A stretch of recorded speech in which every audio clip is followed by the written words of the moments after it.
Good morning, grade 7 science students. Man ito ang first lesson sa science first quarter, doing scientific investigation. Objective ani nga video, describe the components of scientific investigation. Kaning components mo ang steps of scientific method. Then mo ito ang important words of meaning.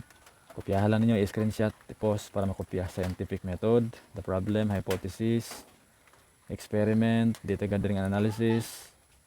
Then, conclusions last, communicate the results, mga steps sa scientific method.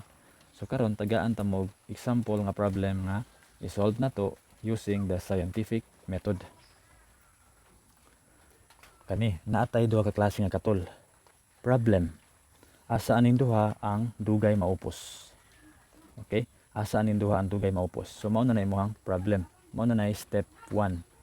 Na kay problem in a form of question. Mangutana ka. Unsay problema sa mangutana ka? So pareha niya, which brand of katol will last longer, or asa aning duha ang dugay maupos. So karon nangutana man ka, asa aning duha ang dugay maupos. Imo punan tubagon. So kana imong pagtubag ana, mao na nay step 2. Hypothesis. Kana hypothesis, educated guess, no? Prediction nimo tagan-tagan sa imong pangutana, no? Tubag sa imong pangutana sa step 1. So ang imong tubag dire, katol A will last longer than katol B. So imong gitag-an nga ang katol A kuno mas dugay maupos sa katol B. So karon na naman kay tubag hypothesis, imong i-prove karon kung sakto ba gyud imong hypothesis, sakto ba gyud nga ang katol A dugay maupos sa katol B. So ma-prove ba ni siya kung sakto o dili, pinaagi sa pagkandak sa step 3 ang gitawag nato og experimentation. Buhaton ni siya aron ma-prove nato kung sakto ba imong hypothesis. So sa pagkandak og experiment, mag-andam ka og materials. Una kaning lighter, katol stand, katol ana. Tapos man yung picture sa ato ang materials, and then aside sa materials, mag-andam pug ka og gitawag nato og variables. Independent and dependent variables. So sabton taning duha. Kaning independent variable mao ni imong giusab. Ang dependent variable mao epekto sa imong giusab. Okay? Ang imong giusab ang gidaghanon sa tubig. Ang epekto sa imong pag-usab-usab sa gidaghanon sa tubig, ang size of plants na iban wa katubo, ang uban pud dako kayo. Number of leaves, ang uban daghan og dahon, ang uban pud hara, ang uban patay. Inana, no? So imong giusab ang gidaghanon sa tubig, na siya epekto dire. So kanin diring dapita ang imong giusab dire, imong ning giusab mao ni ang independent variable. Ang dependent variable epekto sa imong giusab. Mao na siya ang boto sabot. So karon sa ato ang example, ang independent variable ang ato ang giusab. Atong giusab ana to. Ang example ani ang types of katol use. Atong giusab ang katol, no? Kani nga katol tapos gibutang nato lain nga katol. So duha na sila. So giusab-usab nimo ang klase sa katol. So karon pag usab-usab nimo ana na siya epekto sa gitas-on, no? Gitas-on sa wala maupos length. So kaning length diri whether it is mubo kayo or taas pa, no?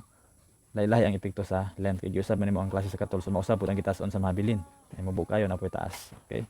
So karon ana tay variables. Sunod sa variables, andamon pud nimo ang imuhang procedure sa pag-experiment. Pamaagi unsa ano pag-experiment. So andamon nimo prepare tapos tagkutan ang kadila. Parehaan niyo. So giandam nimo diri tapos imo gidagkutan gid og dungan ang duha para patas. Then aside sa procedure, mag-andam po ka sa imong data nga ngay na maobserbahan, no? While ga-experiment ka, mag-observe din ka. Then, ang imong obserbahan kaning length of unborn parts. So, gitason sa wala maupos, then picture sa nabilin. Okay ba? So, mag-conduct na din ta sa itong experiment. Parehaan niyo. Okay, so, gidagkutan na nimong duha. Let's started. So, after 8 hours, unsay dagway nila? Surprise, dara. So, mao niya na hitabo. Ang katol A, naapay nahabilin taas pa kayo. Ang katol B wala na ginahabilin, zero na, no? So mao niyang imong naobserbahan, mao ni imong observations. So nag-obserba naman ka, na dayon kay data nga mahimo. So isulat na dayon nimo ang data nga imong naobserbahan. Imo na ning gisukod ang nabilin ana, then imo pong gitan-aw ang itsura nila after 8 hours. So imo na nang isulat.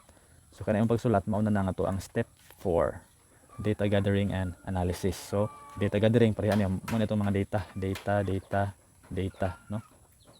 So sa gitas-on sa nabilin, ang katol A 3.4 inches, ang katol B 0.3, then picture sa nabilin mao ni, no? Then dire po sa step 4, magkanda po kag analysis, no? Unsa imong ika-istorya? unsa imong findings, unsa imong interpretation base sa imong observations. Okay, unsa imong kasturya mo na analysis. Example sa analysis is kani, based on the data gathered, katul A has longer unburned part than katul B. So ang katul A kuno mas taas og nahabilin, di ba? Mas taas og nahabilin kaysa sa katul B. So mao ni imong analysis.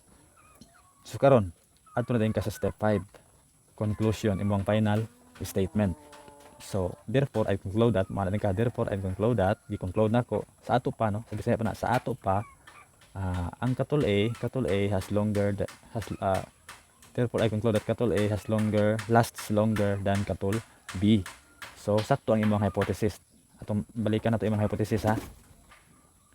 Mao ni imong hypothesis, ana ka, katul A will last longer than katul B. So sakto ang imong hypothesis, pero kung ang katul B pa ang taas, so wrong imong hypothesis.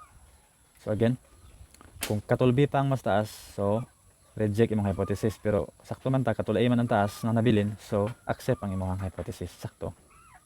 So before na ko malimtan day, ang uban po nga hypothesis, mag-start siya sa if, then, napuda then, no? If then. So if blah blah blah, then blah blah blah. Okay. Inana no ang uban nga hypothesis. Depende na siya sa imong problem. So karon balik ta sa tuang conclusion. Sakto imong hypothesis, ana ka sa imong conclusion, therefore I conclude that katul A lasts longer than katul B, or ang katul A daw dugay maupos kaysa sa katul B. So ayaw pud kalimting nga diri sa conclusion, maghimo pud ka diri og recommendation unsa imong i-recommend, no? So nagrecommend ka buying katul A saves more money, makasave daw ka sa katul A kay mulautay siya 12 hours. Okay, no, nagrecommend ka recommendation dayon sa imong conclusion. But napay last step, kaning gitawag og step 6. Kaning step 6, communicate the result. Imo na dayong i-report ang imong experiment, no? Ang resulta sa imong experiment imo dayong i-report, imong i-show, no? Ipakita nimo sa uban.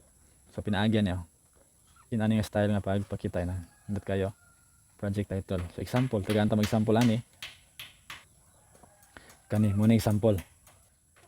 Ang iyang study kunuhay kay lemon battery. Then inani ginani niya papakita, no? Nakita gisulat niya ang materials used, procedure, hypothesis, tanan. Inana, no? Inani ang pag-communicate sa imong result. Inani po siya nga format, no? Project title, data, imong question, problem, then hypothesis, then variables, materials, procedure, di ba? Iswat na tanan. Inani yun, no? Pag-plaster, nindot kayo. Okay? Then, naputay ang timanan. Timanan na to nga, to confirm the reliability of your results. So confirm the data of your observations by retesting the experiment or experimenting again, no? Mag-experiment ka kadaghan aron sakto bigyud ang imong data nga nakuha. Then during science fairs projects, mga science fair, dito nimo i-show ang imong results sa imong experiments, no? You can present, no? Dito nimo i-present ang imong findings about sa imong experiment base ani nga format. Okay? Example kani. Thank you so much for watching. I hope you like the video. I hope nga namin nasabtan. Kung ganahan mo, please share, then subscribe po. Salamat kayo sa paglantaw.